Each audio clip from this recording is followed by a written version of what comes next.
The distress band was never supposed to smell. Kethrail knew that was irrational.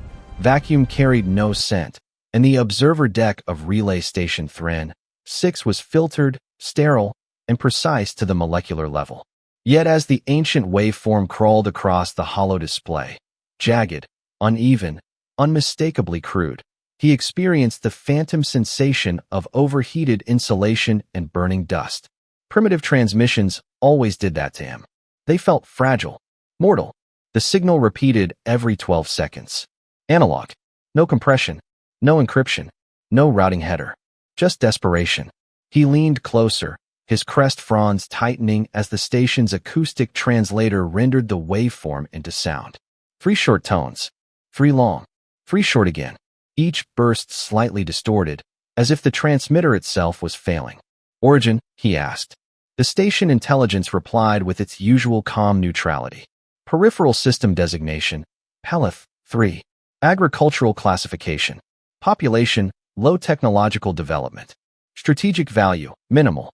The hollow expanded, showing a small green world beneath a dim orange star. Atmospheric loss indicators blinked amber. Magnetosphere integrity, declining. The message repeated. Planetary failure imminent. SOS. Planetary failure imminent. Kethrail's throat sac tightened. The transmission had been repeating for 22 hours. And until now, no one had answered. The Galactic Emergency Network processed the case in less than 3 seconds. Priority Index, 4.7, non-critical. Recommended action, monitor only. Projected resource cost for evacuation exceeded system economic value by a factor of 312. The Pelethi possessed no advanced industry, no rare elements, no strategic location.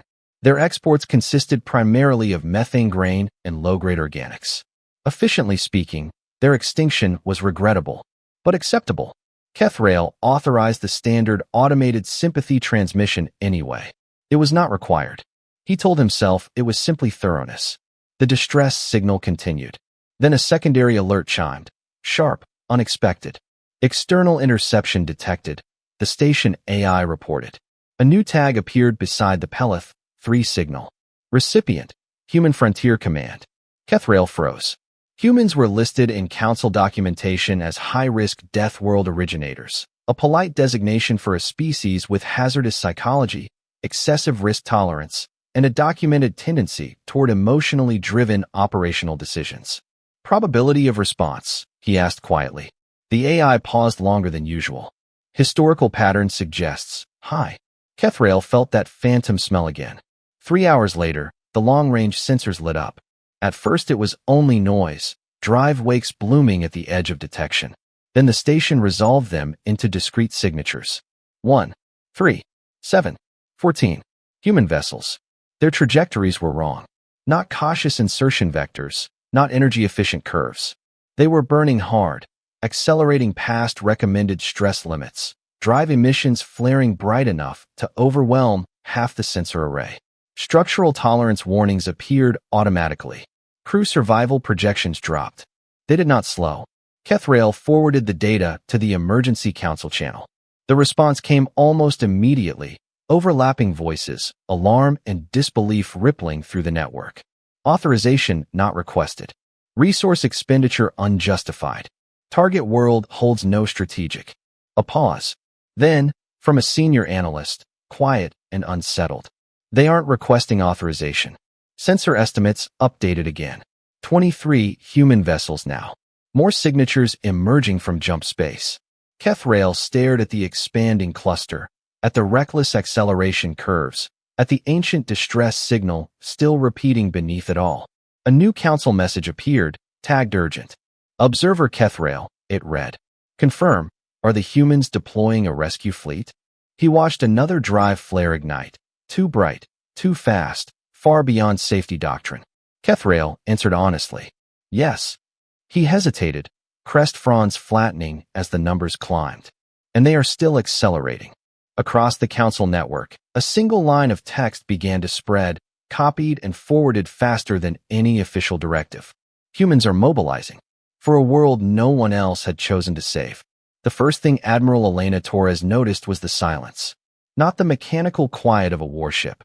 There was always the distant thrum of drives, the whisper of air cycling through vents, the faint vibration of power moving through metal. No, this was a human silence. The kind that settled over a command deck when everyone was waiting for someone else to say the obvious. The Peleth 3 distress transmission scrolled across the main display again. SOS, planetary failure imminent. Commander Hale stood beside her, tablet in hand, hesitating just long enough to be respectful and not quite long enough to be comfortable. "Ma'am," he said carefully, "Galactic Emergency hasn't issued a response authorization." Torres didn't look away from the screen. The planetary telemetry was getting worse. Magnetosphere decay, radiation rise, atmospheric loss trending upward. "How long since the first transmission?" she asked. 26 hours. 26 hours. Someone down there had been shouting into the dark for more than a day. Hale cleared his throat. "Ma'am, do we have jurisdiction?" Torres finally turned. The bridge lights reflected off the viewport behind her, turning the stars into a faint halo around her shoulders. She wasn't angry. Not yet. Mostly she looked tired. "Commander," she said, "someone asked for help." He waited. "That's jurisdiction enough." The silence broke like a pressure seal. Hale nodded once, sharp and relieved, and began issuing orders before she'd even turned back to the display. Torres allowed herself one slow breath. Here we go again. 3 decks below, the atmosphere was anything but quiet. The briefing room had been designed for 40 people. There were at least 80 inside it now, with another 24 crowding the doorway and hallway beyond. Engineers in grease-stained coveralls stood shoulder to shoulder with med techs, logistics specialists, shuttle pilots, and 2 civilian contractors who technically had no business being anywhere near a fleet deployment meeting. Commander Hale didn't bother asking why they were there. On the forward screen, the risk projections glowed in clinical red. Estimated mission survival probability, 38% radiation exposure risk, severe structural failure probability during sustained low orbit, high. Hale looked out at the crowd. "You've all seen the numbers," he said. "This is a volunteer operation. No one is being ordered into this deployment." A beat. No one moved. "All right," Hale said, trying again. "If you're not volunteering, this is your chance to step out." Still no movement. Someone in the back raised a hand. Hale pointed. "Yes." The speaker was a shuttle mechanic, barely out of her 20s. "Sir, is there a cap on volunteers?" Hale blinked. "A cap?" "Yeah," she said. "Because if there isn't, engineering's already overstaffed." Laughter rippled through the room. Tight, nervous, but real. Hale exhaled slowly. "We'll assign based on operational need." A line began forming at the waiver terminal before he finished the sentence. Kethrail stood at the edge of the hangar bay, trying very hard not to display stress coloration. Humans moved quickly when they had decided something. Not efficiently. Exactly. There was shouting, tools left in the wrong places, 2 people arguing loudly about fuel line tolerances, while a third simply climbed over them to keep working. But the motion had a direction, a momentum. Cargo pallets stamped medical surge slid across the deck. Portable shelters were being loaded into dropships. Someone had painted a crude message across one container in thick black marker. "Hang on. We're coming." Kethrail approached a cluster of crew gathered around a table where paper, actual paper, forms were stacked. "Risk waivers," one of the humans explained cheerfully when he noticed the alien's attention. "Radiation, structural failure, catastrophic decompression, the usual." Kethrail studied the sheet. It listed projected loss rates. Worst-case scenarios. A line acknowledging that survival was not guaranteed. The human signed without hesitation. One paused long enough to ask, "Do we get extra hazard pay for this one?" The officer at the table didn't look up. "No." Figured. Signature. Next. Kethrail recorded the moment in his observational log. No visible coercion. No command pressure. Participation rate. Approaching total. He added a second line after a moment. Emotional state. Determined. Not fearful. On the command deck, Torres watched new transponder codes appear on the tactical display. At first she assumed they were fleet elements joining late. Then she recognized the prefixes. "Civilian." "Who authorized that?" she asked. Hale checked his tablet. "No one, ma'am. They're independent registrations." A cluster of small ships resolved on the display. Long-haul freighters, orbital construction rigs, 2 hospital transports, and one ancient salvage tug that should not have been capable of interstellar flight anymore. A transmission request blinked. Torres opened the channel. The face that appeared was sunburned, middle-aged, and grinning. Frontier Command. This is civilian vessel Mercy Road. We heard the call. Torres kept her expression neutral. You understand the risk levels in that system? Ma'am, the pilot said. I've been running disaster relief since the Mars floods. If someone's broadcasting SOS, I'm already late. More civilian signals queued behind him. Torres muted the channel for a moment and rubbed her eyes. Of course they're coming. When she unmuted, her voice was steady. Civilian vessels, this is Fleet Command. Form up on the outer rally point and await coordination. And thank you. The man on the screen tipped an imaginary hat. Always answer the call, Admiral. The channel closed. Hale glanced at her. Maritime tradition? Torres nodded. Older than spaceflight, she said quietly. Older than engines. If someone sends a distress signal, you go. Doesn't matter who they are. Doesn't matter why they're there. She watched the civilian ships fall into formation with the fleet. You answer it, she finished. Always. 2 hours later, the updated system analysis arrived. Torres read it once. Then again. The Pelothai star's magnetic instability was accelerating. Solar activity projections had doubled. Atmospheric erosion was already measurable from orbit. Evacuation capacity calculations updated automatically. Even with every fleet vessel, every civilian transport, every shuttle running nonstop. Maximum extraction estimate. 8.4% of planetary population. Torres leaned back slowly. Around her, the bridge had gone quiet again, but this time it wasn't hesitation. It was calculation. Crew members running numbers. Engineers already shifting power allocation models. Medical teams requesting revised triage frameworks. No one was asking whether they should turn back. 8%, she thought. So we save 8%. Her eyes moved to the civilian cluster again. Then to the engineering status reports. Then to the radiation tolerance limits. A different thought formed. Or we figure out how to make 8% wrong. Commander, she said. Hale looked up. Tell engineering I want options for planetary shielding augmentation. He blinked. Ma'am, that would require. I know what it would require. A beat. Then Hale nodded. Yes, Admiral. Torres looked out at the growing armada.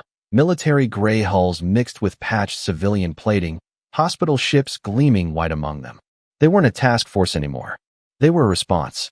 Behind her, the Pelothai signal continued to repeat across the comm bands. SOS, planetary failure imminent. Torres folded her hands behind her back. Hang on, she murmured. The fleet accelerated. And for the first time since the mission began, the projections stopped looking impossible. They just looked hard. The Galactic Resource Council did not meet in a room. It existed as a shared environment, an adaptive consensus space that reshaped itself to accommodate the sensory preferences of every species present. To the aquatic delegates, the chamber was deep and pressure-balanced. To the Silicon Matrix observers, it was a lattice of information geometry. To the Avian Hesh Collective, it was open sky and thermals of drifting data. To Keth Rail of the Thran, it resembled a quiet amphitheater carved from soft gray stone. At the center floated the subject of the session, a small green world, turning slowly beneath a thinning blue haze. Peloth 3. Around it, indicators pulsed in measured colors. Yellow for instability, orange for critical, red for irreversible. The session opened with procedural tone. Agenda Item 47.882. Announced the Council Facilitator, a neutral machine intelligence whose voice adjusted subtly for each listener. Emergency Resource Allocation Review. System Peloth. Distress classification confirmed. Intervention request. None formally submitted. External activity. Human frontier mobilization detected. The world rotated. Its magnetosphere flickered. Kethrail noticed that no one commented on the human activity yet. First came the numbers. Representative Ulven of the Vey Coalition spoke first, her presence appearing as a cluster of luminous strands that brightened when she transmitted. Population valuation analysis, she said. Total Pelothai census, approximately 3.2 billion. Technological level, pre-fusion industrial. Off-world capacity, negligible. Trade output, low-density agricultural methane compounds, non-critical. The data expanded into economic projections. Replacement value for lost exports, minimal. Supply impact to surrounding systems, less than 0.004%. A second voice followed immediately. Director Raz K of the Core Efficiency Union, represented by a dense geometric form that pulsed with precise intervals. Strategic alignment, none. Pelethi maintained no defense agreements, infrastructure partnerships, or transit corridors of significance. Loss does not destabilize regional security. The facilitator summarized. Economic priority, low. Strategic priority, negligible. The world turned. Red indicators spread slowly across its upper atmosphere. The council was not cold. It was optimized. Every species represented had endured catastrophe at some point in its history. Plagues, stellar flares, orbital collapses, resource wars. The early centuries of interstellar cooperation had been marked by chaotic rescue efforts, overlapping interventions, and, eventually, a brutal realization. There were always more disasters than resources. So the galaxy had built something better. The triage algorithms. They ran continuously across the emergency network, ingesting distress calls, environmental data, population metrics, and long-term stability models. Their purpose was not to save everyone. Their purpose was to save the most. A single high-density industrial world could supply medical components for 100 systems. A key transit hub could prevent cascading economic collapse across entire sectors. A technologically advanced species might one day solve problems that threaten thousands of others. Resources spent on low-impact targets were not just inefficient. They were harmful, because every rescue had an opportunity cost. Because somewhere else, someone more critical might die. It had taken 2 centuries and several painful failures for the Council to accept that logic fully. Since then, the galaxy had grown stable, predictable, survivable. Environmental assessment, said analyst group Sealan Prime, their voice emerging as layered harmonics. The star of Peleth filled the chamber. Magnetic field models unfolded in translucent layers, showing violent distortions spreading across its surface. Rapid magnetic collapse confirmed. Solar flare frequency increasing. Radiation output projected to exceed lethal thresholds for unshielded biological life within 41 standard hours. A new model appeared, the Pelethi homeworld. The magnetosphere weakened visibly, thinning, tearing, then collapsing entirely in the projection. Atmospheric loss accelerated. Surface radiation climbed into fatal ranges. Crude rescue operations, Sealan Prime continued, would require sustained low-orbit exposure within high radiation flux. Projected vessel failure probability exceeds 72%. Crew fatality risk, extreme. Kethrael felt his crest fronds tighten. The human fleet data hovered nearby, their trajectories bright and aggressive against the hazard models. They are entering the system regardless, he said quietly. For the first time, the chamber acknowledged the human presence. Debate opened. Representative Tellori of the Hesh Collective spoke first, wings of data rippling uneasily. Human intervention increases regional instability risk. Loss of a major human fleet element would have secondary strategic impact. Director Raz K responded immediately. Human operational decisions are outside Council control. Resource allocation policy remains unchanged. Ulvin's light strands dimmed slightly. There is also the matter of precedent.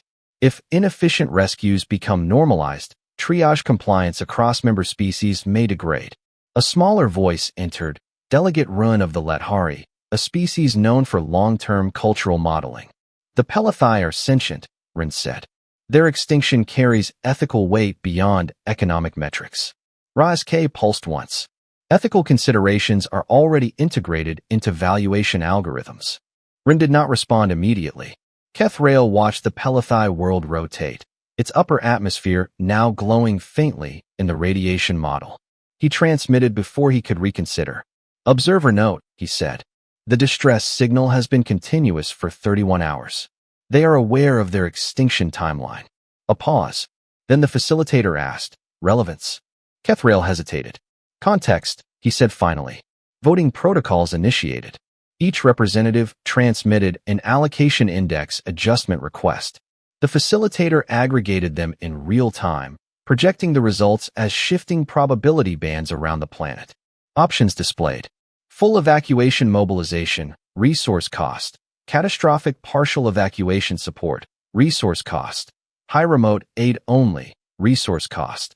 Minimal monitor and archive, resource cost, negligible. The probability field settled quickly. Full intervention, 0.2% support, partial support, 3.7% remote aid, 11.4% monitor and archive, 84.7%. The outcome was not surprising. The facilitator's tone remained neutral. Consensus achieved. Council action, monitor and archive. Cultural, biological, and environmental records will be preserved for historical continuity.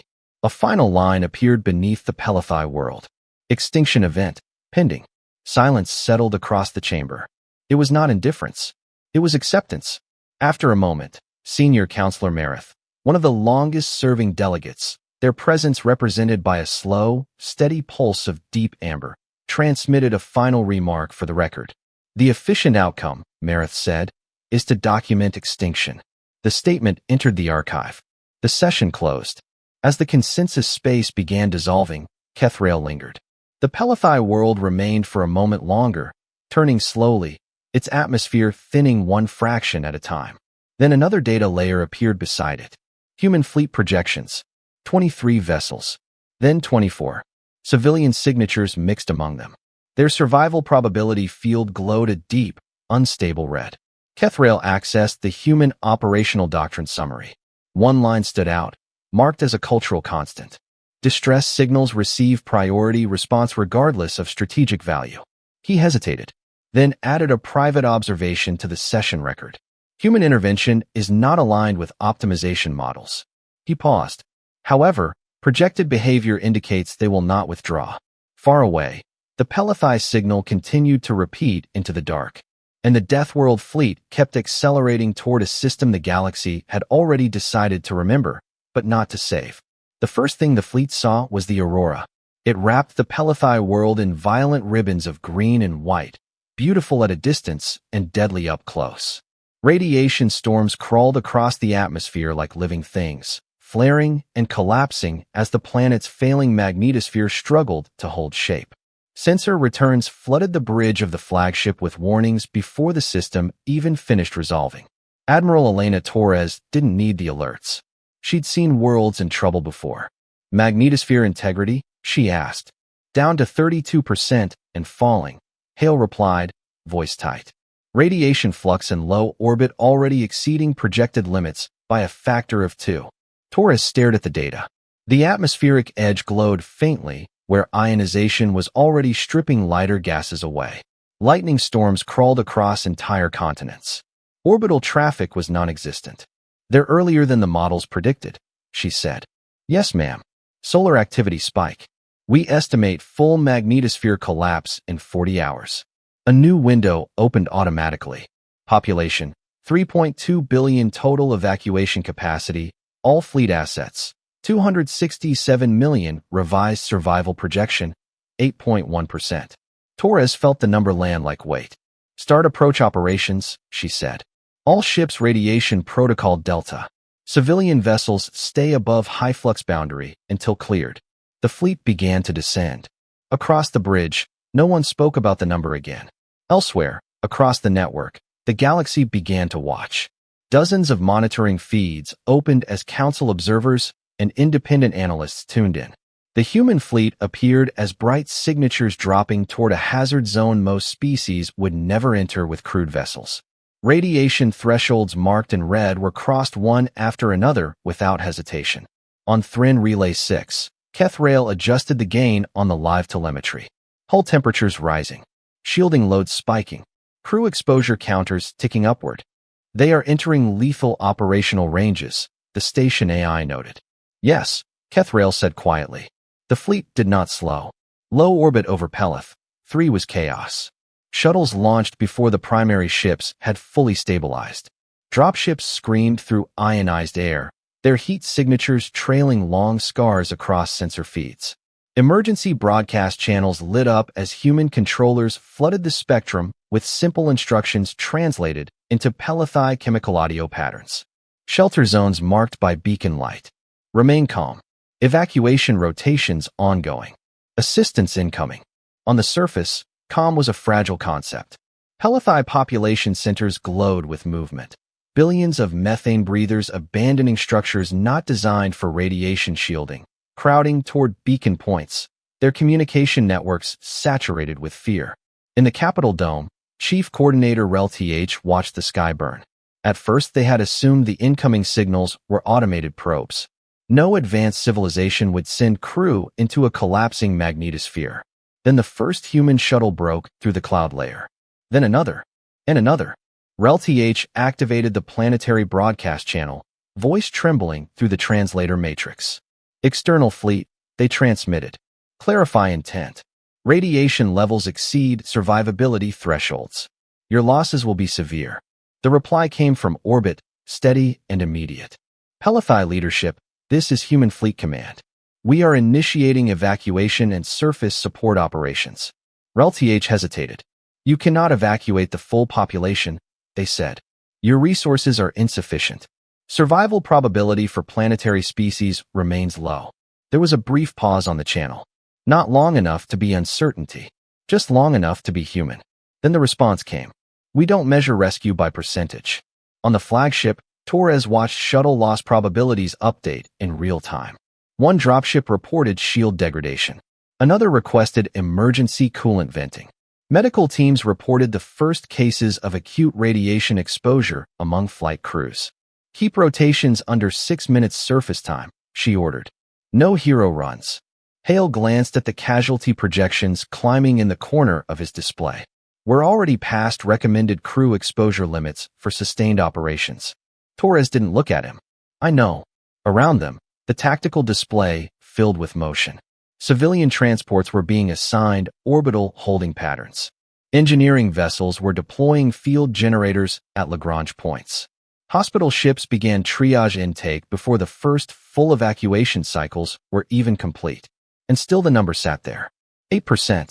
In the council monitoring chamber, the debate had gone silent. Instead, observers watched the operational feeds. Human crews running shuttles through radiation spikes that would have grounded automated systems. Ships maintaining station inside particle flux zones that degraded shielding faster than maintenance cycles could compensate. They are exceeding safe exposure doctrine, one analyst said. They are exceeding all doctrine, another replied. Kethrail didn't speak. He was watching a civilian freighter reroute power from cargo life support to external shielding, its crew exposure counters rising into long-term lethal ranges. No orders had been issued. They had done it anyway. On the surface, RelTH stood at the edge of a landing zone as a human transport settled onto scorched ground. Its hull was blackened, one engine cycling irregularly, but the ramp dropped immediately. Humans moved fast, carrying portable shielding panels, medical kits, portable atmosphere converters calibrated for methane environments. One of them looked up at RelTH and gave a sharp hand signal. Coordinator, the translator asked. Yes, RelTH said. We'll take whoever you've got ready, the human said. Next lift in 4 minutes. RelTH hesitated, glancing back at the crowd stretching beyond the horizon. There are too many, they said. The human followed their gaze. Yeah, he said quietly. There always are. Above them, the sky flashed white as another radiation surge hit the upper atmosphere. In orbit, the fleet's warning board lit up again. Solar flare probability spike. Magnetosphere stability falling faster than predicted. Revised collapse estimate, 32 hours. Torres read the update. Then she opened a fleet-wide channel. All units, this is Fleet Command. We are now operating under accelerated timeline. Increase shuttle cycles where exposure allows. Engineering, I want reinforcement options for planetary shielding on my board within the hour. She paused, looking at the surface feeds. Crowds moving toward lights, ships lifting through storms, civilian vessels edging closer to hazard limits despite standing orders. We're not here to do what's possible, she finished. We're here to change the numbers. The channel closed. On Peloth 3, the auroras grew brighter, and the clock began to run. The number would not move. Admiral Elena Torres stared at the projection hovering over her command table as if willpower alone might bend the math. Fleet capacity, shuttle turnover, civilian tonnage, radiation limits, medical throughput, every variable optimized, every assumption stretched. Projected survival, 8.6%. It had risen half a point. Half a point for 12 hours of continuous operations, and 3 crews already pulled for radiation sickness. Admiral, Hale said quietly, priority lists are coming in from Pelethi leadership. Torres didn't look up. Priority for what? Government continuity. Technical specialists. Infrastructure managers. They want to ensure species recovery if worst case happens. It was reasonable. It was logical. It was what the council would expect. Torres closed her eyes briefly. Put it on the main display. The list appeared. Layers of titles, clearance tiers, social roles translated into human equivalents. Leadership, engineers, agricultural coordinators, population genetic diversity matrices. The kind of list you built if you had already accepted most people were going to die. Torres looked at it for 3 seconds. Then she said, delete it. Hale blinked. Ma'am, no elite understandings. No continuity classes. She turned toward him. We don't get to decide who matters more. That's going to complicate loading efficiency. I know. A breath. Randomized selection, she said. Planet-wide lottery system. Weighted by location access and medical transport needs only. Broadcast the rules publicly. Hale hesitated. There will be backlash. There already is, Torres said. This way it's fair. She looked back at the survival number. If we're saving too few, she added quietly, the least we can do is save them honestly. Hale nodded once and began issuing orders. The number still didn't move. Engineering, Torres said into the command channel. Bring me your worst idea. The response came faster than expected. 2 hours later, the worst idea was on her board. Chief Engineer Malik stood at the center of the briefing hologram, looking like a man who knew he was about to ask for something unreasonable. The planet doesn't need evacuation, he said. Not all of it. Torres raised an eyebrow. Explain. The magnetosphere isn't gone yet. It's failing. If we reinforce it artificially, we slow atmospheric loss and cut radiation to survivable levels in sheltered zones. Hale leaned forward. With what field strength? Malik expanded the model. Everything we've got. The projection showed the fleet repositioning around the planet. Military ships, civilian rigs, industrial platforms. Each one projecting magnetic fields from its reactors and field generators. The individual bubbles linked, overlapping, stabilizing into a weak but continuous planetary envelope. Failure probabilities scrolled beside it. Reactor overload risk, high structural fatigue risk, extreme synchronization tolerance, minimal. Torres studied the model. How long could it hold? If nothing breaks? Malik said, long enough to buy time. And if something does break? He didn't answer. Torres nodded slowly. If we can't take them all off the planet, she said, we'll make the planet survivable. Malik's shoulders relaxed a fraction. Yes, ma'am. Start assembly. And Malik? Yes. Build in failure isolation. If one ship goes, the grid holds. Malik gave a tight smile. Already planning for that. Peleth, 3 changed shape over the next 12 hours. Evacuation beacons stopped marking priority zones and began flashing randomized selection codes. Public displays across the planet showed lottery results updating in real time. Each selected district given a boarding window. At first there was confusion, then disbelief, then something stranger. Order. Pelethi crowd density maps stabilized as populations began moving according to schedule rather than panic. The knowledge that selection was random, no advantage for wealth, status, or location, reduced surges toward transport sites. Humans reinforced the message.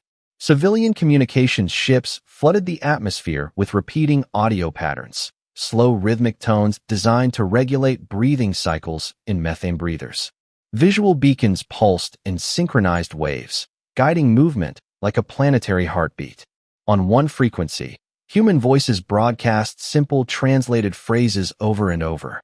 You are seen. You are not forgotten. Wait for your time. We will come. Somewhere along the way, someone added music.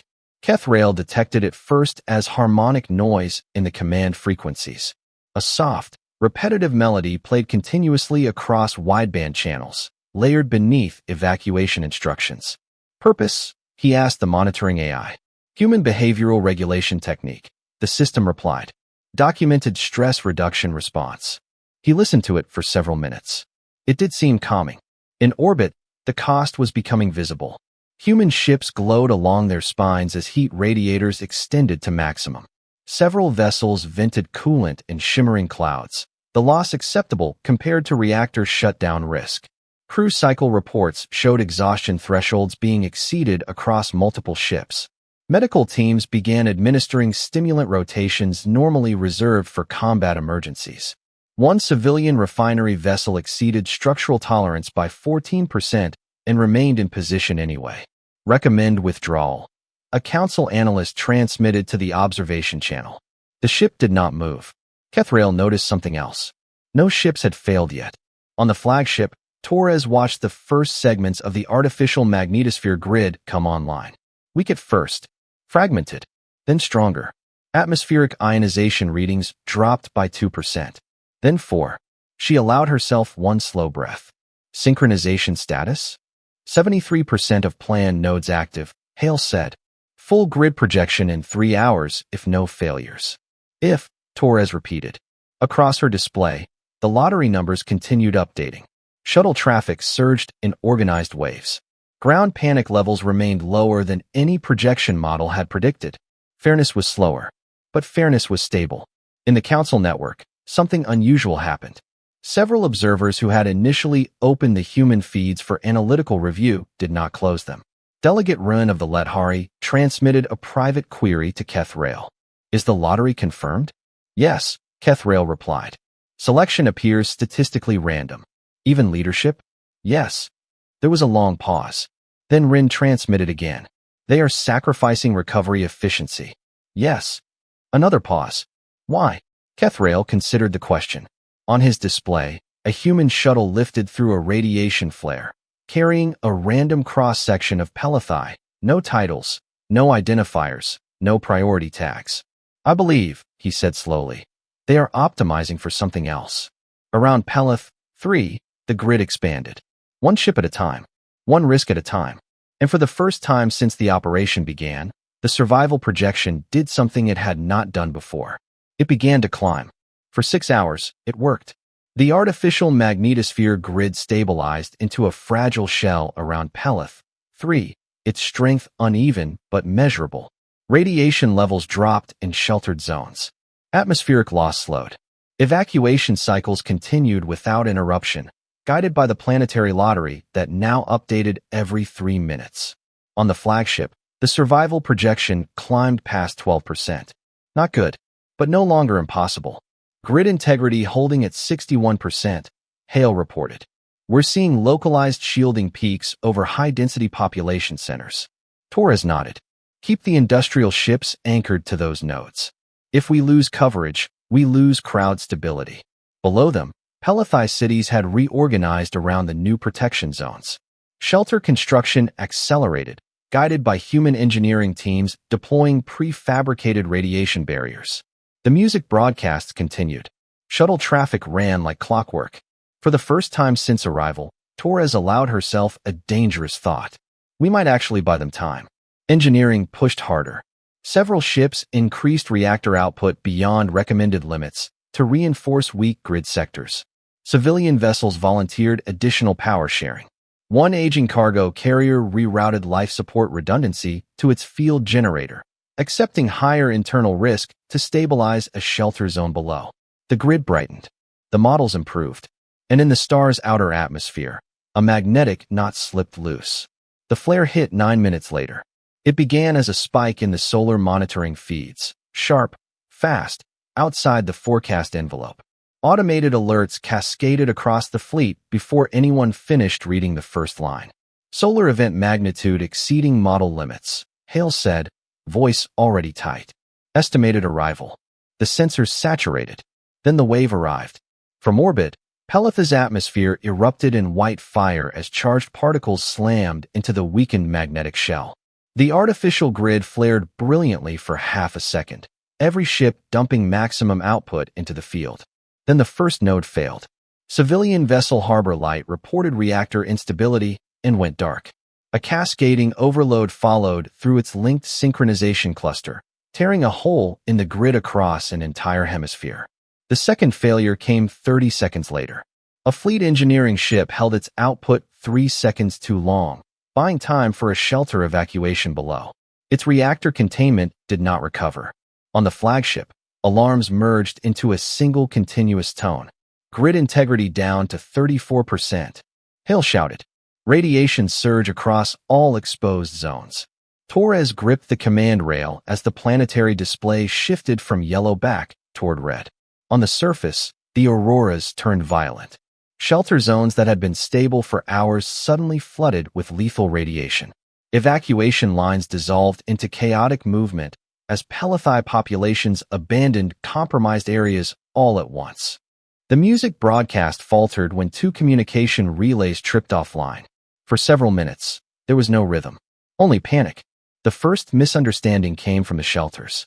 Human ground teams began pulling Pelathi away from entrances when radiation spikes exceeded survivable thresholds, sealing doors to protect those already inside.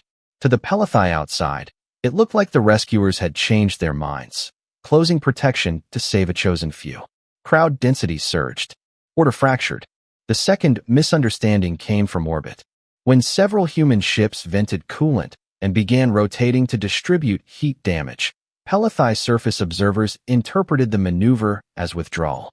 Panic transmissions spread across local networks. The humans are leaving. They weren't. But the rumor moved faster than any correction. The third misunderstanding came from the Council. Monitoring feeds showed human vessels exceeding structural tolerance by dangerous margins while maintaining grid output. Analysts flagged the behavior as uncontrolled operational degradation, interpreting deliberate overload as loss of command discipline. Human fleet stability compromised, one report concluded. It wasn't, but the numbers looked like collapse. The fourth misunderstanding came from the humans themselves. Engineering had assumed the Pelathi population would remain distributed according to lottery scheduling. Instead, entire regions began migrating toward the strongest remaining shield zones after the flare, overwhelming transport capacity and blocking access routes. Fairness had created trust. Trust had created movement.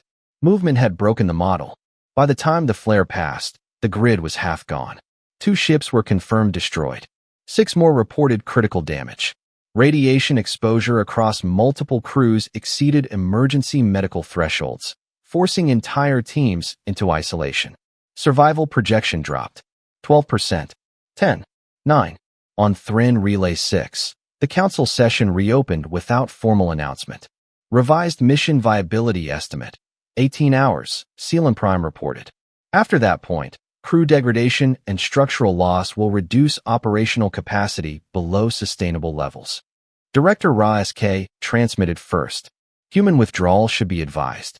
Continued losses now reduce long-term regional stability. Ulven added. Probability of full fleet failure now exceeds acceptable humanitarian return. No one spoke the obvious conclusion aloud. They were saving fewer lives the longer they stayed. Kethrail closed the session feed, then opened a direct channel to the human flagship. The bridge looked worse than before. Several stations were unmanned. The lighting had shifted to emergency efficiency levels. A medical team moved a crew member out on a stretcher behind the command area. Admiral Torres turned when the connection opened. Her face looked older. Observer Kethrail, she said. He transmitted the Council assessment directly, without diplomatic framing. Your losses are now strategically irrational, he said. Projected survival gains no longer offset fleet degradation. Continued operations reduce future human response capacity elsewhere. Torres listened without interrupting. Behind her, the planetary display flickered as another shield node failed. Kethrail added quietly, recommendation, withdrawal within 18 hours. There was a long pause. Torres looked back at the world, at the red zones spreading again, at the evacuation counters still climbing, slowly. Then she turned back to the channel. We passed rational hours ago, she said. The connection closed.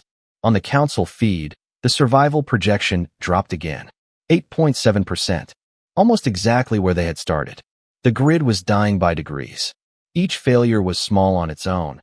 A ship throttling down to prevent core breach, a damaged node dropping out of synchronization, a cooling system locking into safety mode. But together they showed the same pattern. Coverage shrinking. Radiation rising. Time collapsing. On the flagship, the planetary display had become a map of loss. Green zones flickered yellow. then orange, then red. Evacuation traffic bottlenecked around the remaining shield clusters while entire regions went dark between shuttle rotations. Grid integrity 27%, Hale said. At current degradation rate, we lose functional coverage in 11 hours. Torres nodded once. And after that, atmospheric erosion accelerates. Surface exposure goes lethal outside hardened shelters. 8% survival would become less than 5. Behind them, another alarm chimed as a cruiser dropped out of the grid to prevent reactor overload. The shield above its sector dimmed instantly. Surface radiation spiked. On Paleth 3, 1 million people were suddenly exposed. Engineering broke into the command channel without request. Admiral, Chief Malik said, voice tight but controlled. We've got one more option. Torres didn't turn around. If this is another incremental reinforcement. It's not incremental. That made her turn. The projection that appeared over the command table replaced the fragmented grid with a single continuous field line wrapping the planet. Thicker, brighter, stable. How? Hale asked. Malik zoomed out. Every ship in orbit lit up at once. Not a distributed grid, Malik said. A synchronized discharge. We chain link every reactor, every field generator, every civilian industrial core into a single phase-locked output. One unified magnetic envelope. Torres stared at the model. How long? 40 to 60 minutes at full strength. Failure risk. Malik didn't hesitate. High probability of cascading overloads if phase tolerance slips. Worst case, multiple reactor losses. Worst case meant fleet destruction. Silence held the bridge. Then Torres asked the only question that mattered. What does it buy us? Malik brought up the surface timeline. With full-strength coverage, atmospheric loss stabilizes temporarily. Radiation drops to survivable levels everywhere. That gives us a 1-hour global window. Hale understood immediately. Mass evacuation cycles.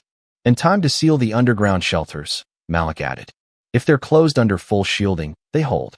Torres looked at the planet, then at the fleet status, then back at Malik.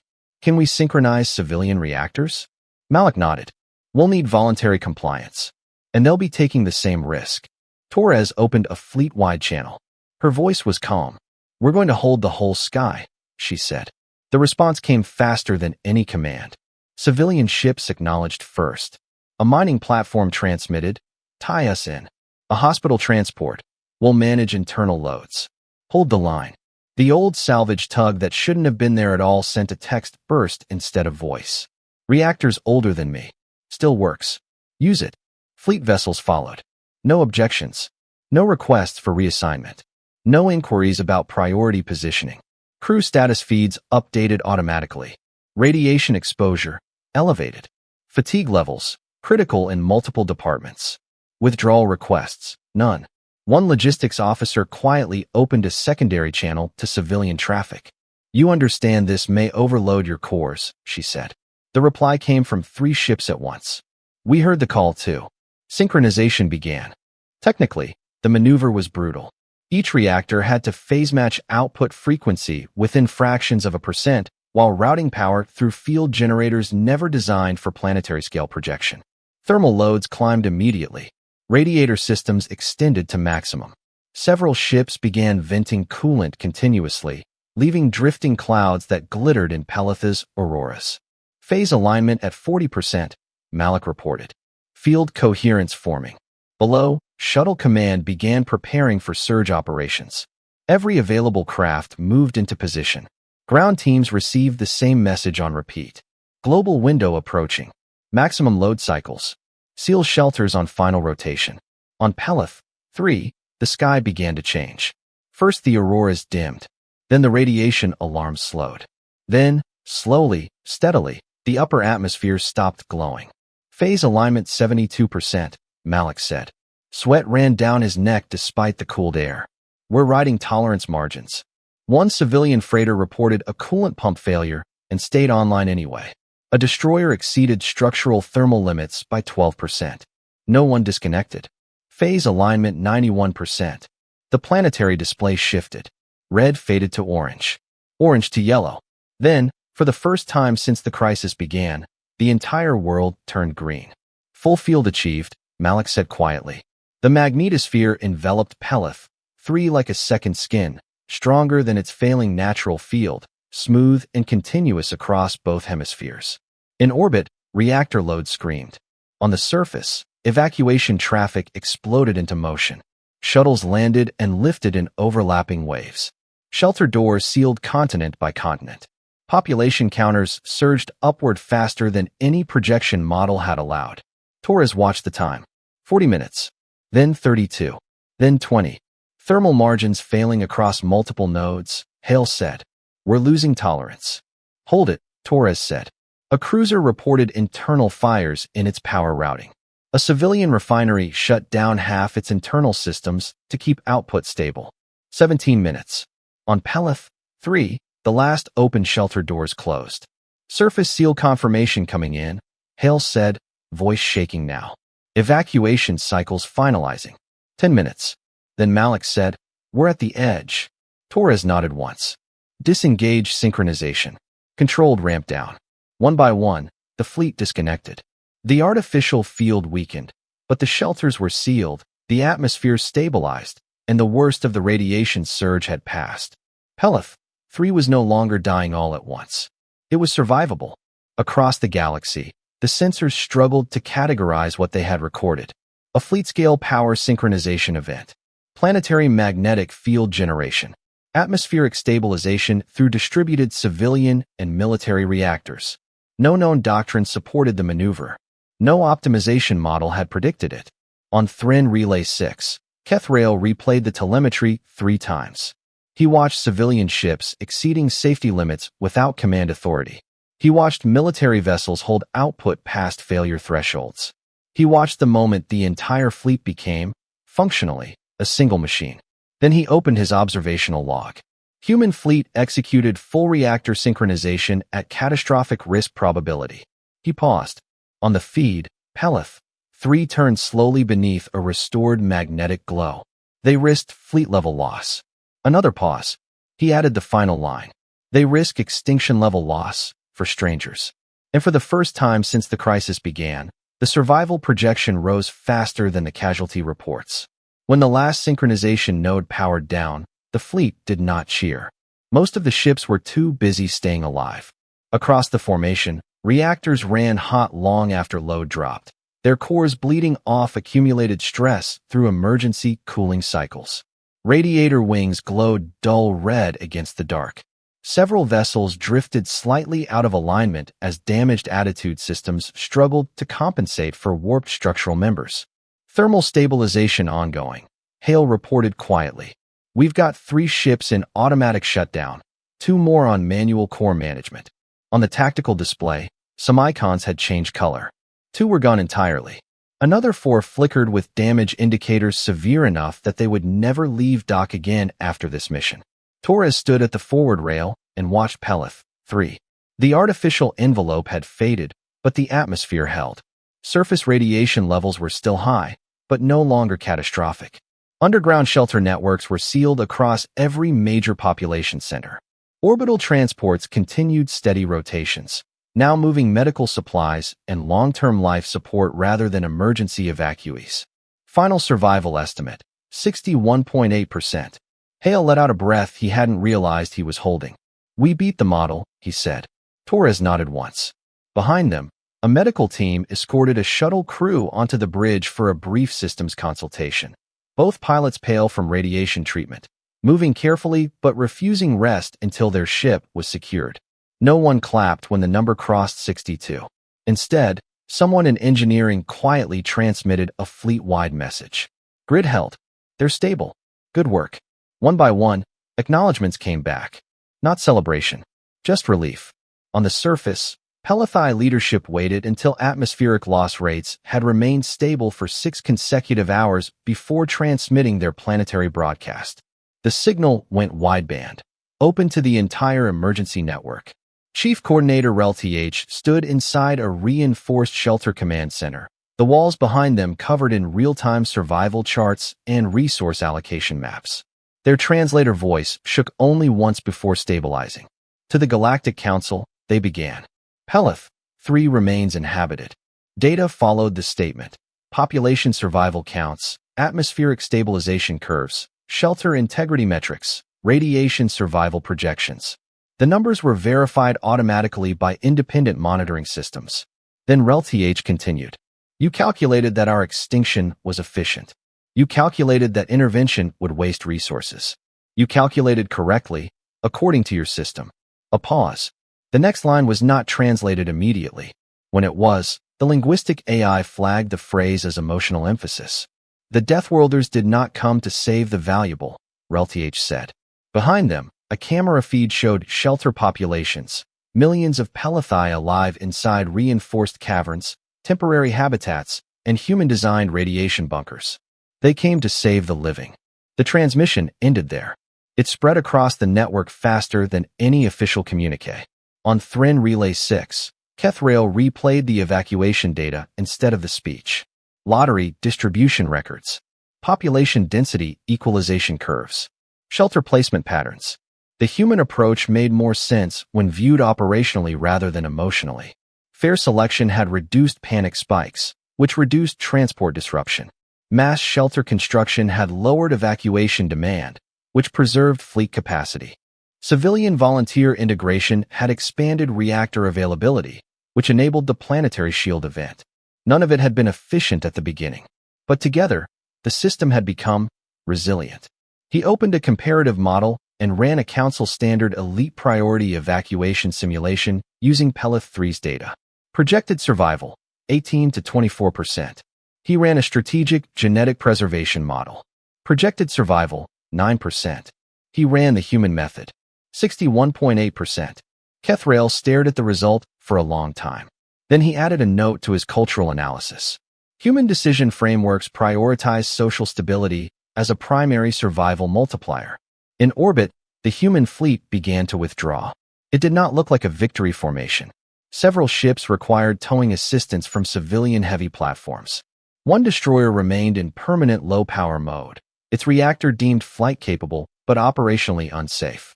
The salvage tug that had volunteered its aging core now drifted with half its systems offline, waiting for escort. Damage reports filled pages. Hull fatigue beyond service limits. Radiation exposure requiring long-term treatment for multiple crews. Reactor lifespans shortened by years. But when civilian ships peeled away from formation, many transmitted a final message toward the planet below. Stay alive. On the flagship, Torres signed the last withdrawal authorization. Then a council channel opened. The tone was formal. Admiral Elena Torres, Human Frontier Command. The facilitator began. The Galactic Resource Council acknowledges the successful preservation of Peleth, 3 population levels exceeding projected survivability thresholds. A data packet followed, commendation status, operational recognition, and a formal request. We request access to Human Distress Response Doctrine, volunteer mobilization frameworks, and emergency, civilian integration protocols for council review. Torres skimmed the request. They want the playbook, Hale said quietly. Torres nodded. Send it, she said. All of it. No redactions. The facilitator continued. The council also wishes to extend formal honors to Human Frontier Command for extraordinary humanitarian action. Torres paused. Then she opened a direct response channel. Council, she said, we appreciate the recognition, but we're not interested in honors. A slight delay, surprise in machine form. Clarify requested compensation. Torres looked once more at Peleth 3. Shelters holding. Atmosphere stable. Population alive. One condition, she said. Permanent protected status for Peleth 3 under council emergency priority. A longer pause. Justification? The facilitator asked. Torres shrugged slightly, though no one on the council could see the gesture's meaning. They've already used up their extinction allocation, she said. The council did not understand the humor. But the vote passed anyway. The first change did not look dramatic. It was a line added to an algorithm. Inside the Galactic Emergency Network, beneath the long-standing triage architecture that ranked crises by economic value, strategic importance, and projected system impact, a new review layer appeared. Secondary Evaluation Protocol. Human Model Intervention Feasibility. The parameter did not override efficiency calculations. It asked a different question. If resources were distributed broadly instead of selectively, if civilian integration were permitted, if risk tolerance were elevated within controlled volunteer limits. Would total survival increase? Most of the time, the answer was still no. But not always. Within 6 months, 3 low-priority worlds had their status elevated from monitor to limited response after human model analysis showed that distributed aid and shelter construction could stabilize populations long enough for recovery. The system remained efficient. It was no longer exclusively cold. On Thrin Relay 6, Kethrail watched the first such case unfold, a mining colony facing atmospheric contamination. Instead of waiting for a single evacuation fleet, mixed civilian contractors, medical transports, and local shipping vessels formed a coordinated response network.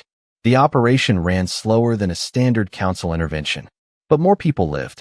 He recorded the result without commentary. The second change was less predictable.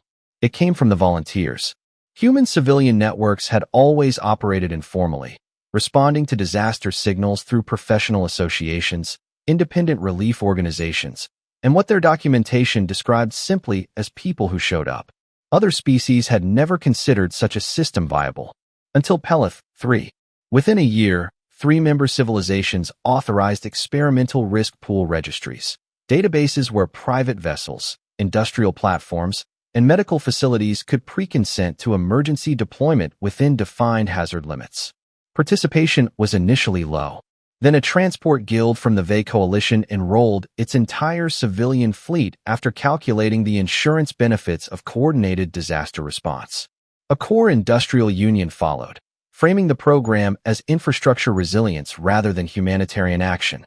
The Hesh Collective resisted longest, then quietly created a volunteer glider corps for atmospheric rescue operations. The terminology remained clinical. The behavior did not. On Pelith 3, the changes were visible from orbit. The shelters built during the crisis had evolved into permanent infrastructure.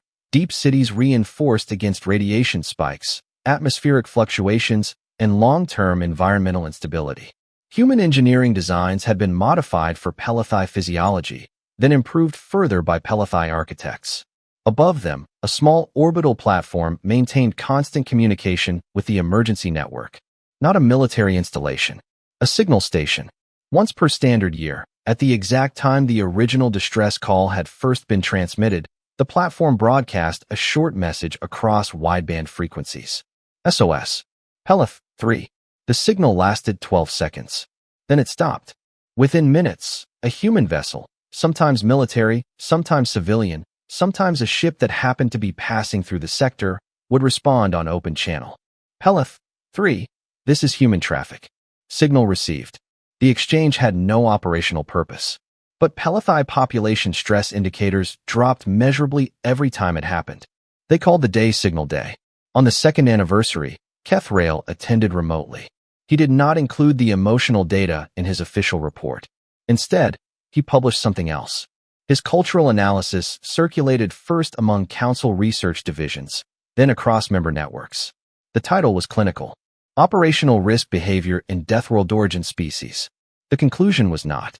Previous council classification of humans as high-risk decision-makers due to poor loss optimization is incomplete. He included the Pelith survival curves, the volunteer participation models, the crowd stability metrics under fairness-based selection. Then he wrote the line that would be quoted far beyond academic channels. Humans are not reckless. They are catastrophe specialists driven by empathy under extreme threat. Their operational strength lies in stabilizing social systems when conventional optimization predicts collapse. The classification index for humanity changed 3 months later. From high-risk death world originators to high-risk/high-stability crisis responders. The designation did not reduce their risk rating. It added something else: trust. Not all changes were positive. Insurance markets struggled to adapt to voluntary high-risk deployments. Several mixed species rescue coalitions experienced early failures due to cultural differences in acceptable loss. One core-led intervention collapsed when volunteer thresholds were interpreted as mandatory participation, causing mass withdrawal and legal disputes. Efficiency and empathy did not integrate cleanly, but the attempts continued. On the flagship Resolute Horizon, now fully repaired but carrying structural reinforcements that would permanently reduce its maximum speed, Admiral Torres declined 3 separate requests to serve on council advisory panels. Instead, she authorized a new fleet program, distributed response training, civilian integration track. Enrollment exceeded capacity within weeks. 2 years after Peleth 3, the Council convened a strategic review session. The consensus chamber formed around a familiar model. A small green world. Atmosphere stable. Population recovering. Infrastructure rebuilding faster than projected. Peleth 3's economic value had increased slightly. Its strategic value remained minimal. Its cultural impact index was now listed as high. Senior Counselor Merith transmitted the final summary. Efficiency doctrine remains operationally optimal for large-scale resource stability, they said. No one disagreed. But recent events demonstrate that efficiency models underrepresent social resilience effects under distributed risk acceptance. The chamber remained quiet. Then Merith added a final statement for the record. Efficiency preserves systems. A pause. Humans preserve hope. The Pelethi world rotated slowly beneath them, its surface lights spreading farther each year. And the galaxy, Merith concluded, may require both. Far away, in a quiet sector, a small signal station prepared for its next annual broadcast. Across the network, hundreds of ships, human and otherwise, maintained automated filters for a simple pattern. Free short, free long, free short. Because the new protocol did not change the old truth. Somewhere, someday, another world would send that signal. And now, more than one species was listening.